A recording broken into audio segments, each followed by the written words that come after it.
Hey there, welcome back. Josh Hardy here with Hardy Brothers Outdoors.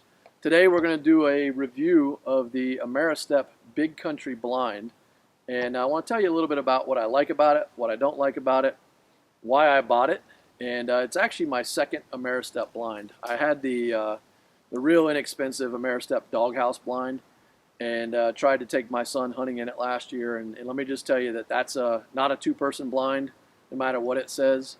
And it wasn't going to meet my needs. So I was looking for something that I could use during bow season, and I mainly have always hunted out of climbers or ladder stands, so using a blind was pretty new to me last year. But what I found was it wasn't tall enough, what we had. The windows, based on two people being in there, we didn't have enough viewing space or enough room to move around once we got our gear in there. And so I went back and I started looking for something better. Let me talk a little bit about this stand here and why I like it. So I'm nearly 6 feet tall. This blind stands 7 feet tall. And I can stand inside of this blind, draw my bow, and I have plenty of room to shoot through these windows. And there's 10 windows in here. Right now I have the shoot-through screens out. The shoot-through screens are really nice. They're easy to replace. They're Velcroed all the way around. I took them out. The first time Dylan and I were out hunting with the crossbow for him, what I realized was in low light, those screens really messed with my ability to see contrast.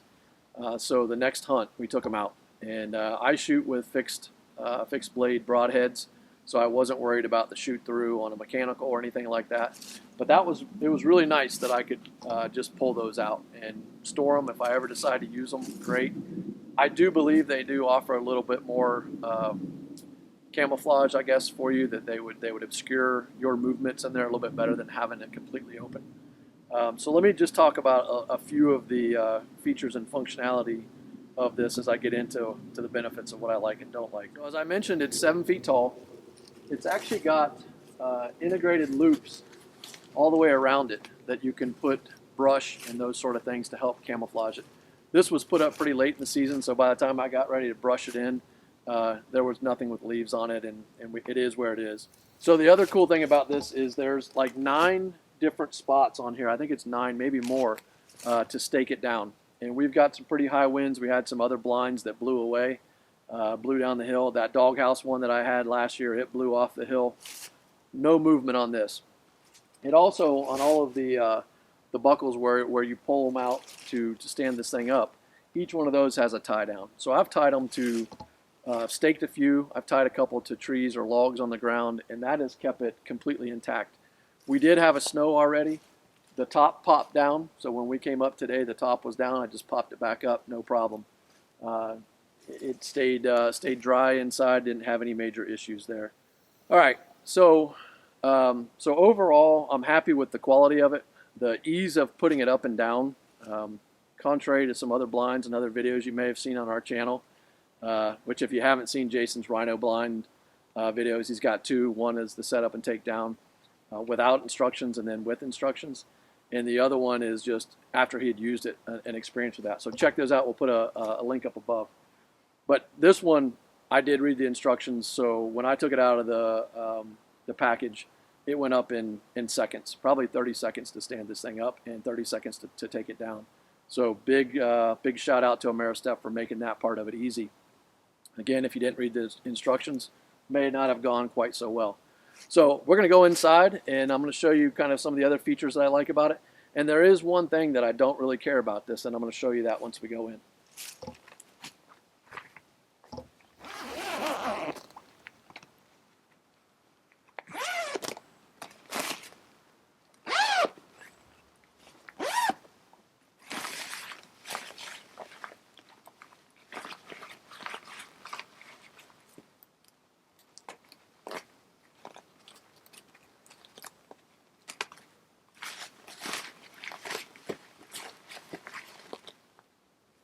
Okay, so there's going to be 2 things right here on this side that I can talk about that I like and don't like. So One, this is all zipper based, so I know like the Rhino blind has no zippers and no Velcro. This one has zippers. I don't actually think they're that noisy, so I don't have an issue with them. We go a little slower when it's earlier in the morning, that sort of thing. But everything rolls up and has a little loop in a way to hold it up here. So as you can see, here's kind of what I don't like. You see this here? This is the rod that holds that keeps it rigid. And here is the piece that's supposed to go over that. And you can kind of maneuver it around to make it work. But our first time out, Dylan and I had a shot at about probably a 20-yard shot with the crossbow on a doe. And I noticed when he was aiming, he was above one of these supports, but it looked like the bolt was going to go through this stuff here. So this needs to be like integrated in and tighter. It hides it nice. It gives you a little split up from a camouflage perspective, but it really got in the way for us. And it's strange because the other ones that are not part of the window openings have little tabs to hold them together. So I did add some zip ties, which helped while we were out here in the woods. But what happened next was when we went to go put it back together, I couldn't slide the windows down because they slide in between this piece. If I undo this here, and if I had that zip tied, I wouldn't be able to slide the window down on the inside. What I've actually been able to do is I made them loose enough I could slide them back down to the middle. And the only downside to that is I haven't been able to get them to close completely, which really hasn't been a major issue, but could have been a little bit better design. And as I mentioned, the pull-out screen, it was like a really light gray screen, kind of thick, and it definitely created a bit of a visual challenge for me. So I'm going to go ahead and open up the others. I have one other thing in here that's not a huge issue. Had to be a little creative in solving it, but definitely wouldn't stop me from buying it. This thing opens up almost completely 360 views, and which again can be a challenge if you're trying to keep from being silhouetted. So we don't open them all, but it opens up pretty quickly. I'm just going to tuck these up. These sides over here, I've got the zip ties on them.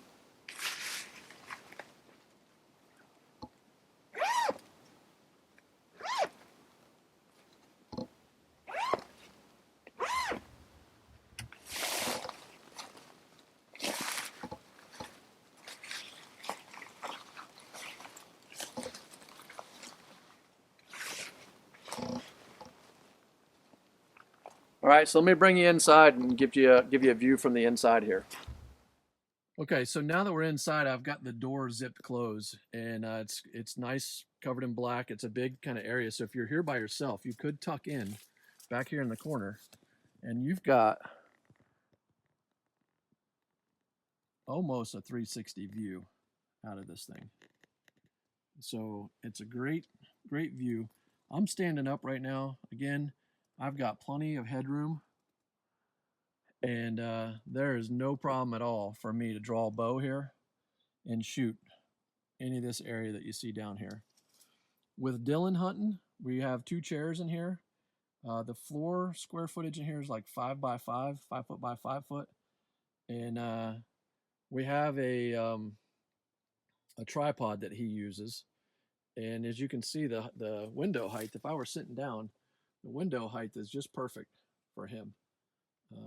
So it gives you a really good kind of view of what we're working with here. And obviously, you can open and close any of the windows that you want. We usually keep the one closed behind us so that we can have a little more room for us to move around. We're still trying to get his first deer, so he gets a little excited when we see something. And here was the zip ties that I was talking about, just to try to keep that to not be so spread out. So I would say if there was any complaint at all, it was that. I don't know how other people, if you happen to have this blind or have seen it in action, you know, how you may have addressed keeping these pieces aligned. Would be interesting to me. So yeah, overall, and then on this window here, this one didn't happen to have a place to tie it up. So it's a small window. I just tuck it up here at the top. No big deal.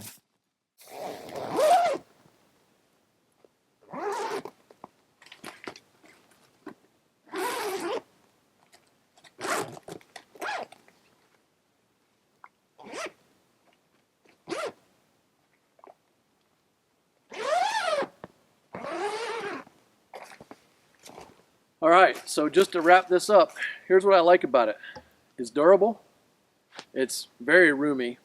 I like the amount of windows and the options I have with the windows. I like the fact that I can shoot. I can draw my bow and shoot from in here. I like that the windows are low enough that Dylan can shoot from a tripod with the crossbow or a gun. I like the ability to brush stuff in. Next year we'll do that. Again, it was super fast to put together and take apart. And I think it's 17 pounds, so it's pretty lightweight to get it into the right place. Only thing I didn't really care for was those supports. And I'm fixed that with some zip ties. So if I had to rate this thing on a scale of 1 to 5, I think I'd give it probably a 4.5 stars because it was also pretty inexpensive. I think normally they're $149. I got them on sale. I want to say I got this thing for below $100 when I bought it. So for the value, I'm probably going to buy a few more of them. The durability, I think I can set these up and leave them out all season and not have a concern with it. And I love the fact that Dylan and I can hunt in it with plenty of space. So I'll leave some details down in the comments in the description. I think we have a couple different places you can pick these up for at a discounted price. We'll leave that down there. If you haven't checked out our other content, please do. We hunt, we fish, we have a sawmill, we do habitat management, and we have a number of tractors and activities that we do on a regular basis. So hit that like and subscribe, tell your friends about us, and we'll see you next time.